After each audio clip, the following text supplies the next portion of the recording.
আমি কি দেখছি? ভাই আমার এক্স গার্লফ্রেন্ডকে বিয়ে করেছে। এবার কি করি? ও যদি সব সত্যি কথা বলি দেয়। এই তুই এখানে কি করছিস? রিয়াজ তুই চলে এসছি। তোকে যে বললাম বিয়ের দিন আসতে, আর তুই আসছি বৌভাতের দিন। এইটা আমার ছোট ভাই, আমার কলিজার টুকরা।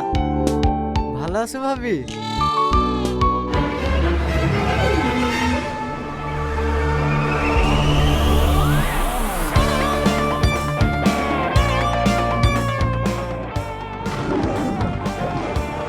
এতদিন পর তোমাকে পেয়েছি। দেখছি আজ তোমাকে কে বাঁচায়। একজনকে তো ভাইয়ের হাতে তুলে দেওয়া পার পেয়ে গেলা, এবার আমাদেরকে কার হাতে তুলে দিবা? আরে তোমরা তো টেনশন করো না তো, আমি তো আছি। আমি এতবার করে তোমাকে ফোন করি, তুমি আমার ফোনটা তোলো না কেন? জানো না আমি তোমাকে কতটা ভালোবাসি।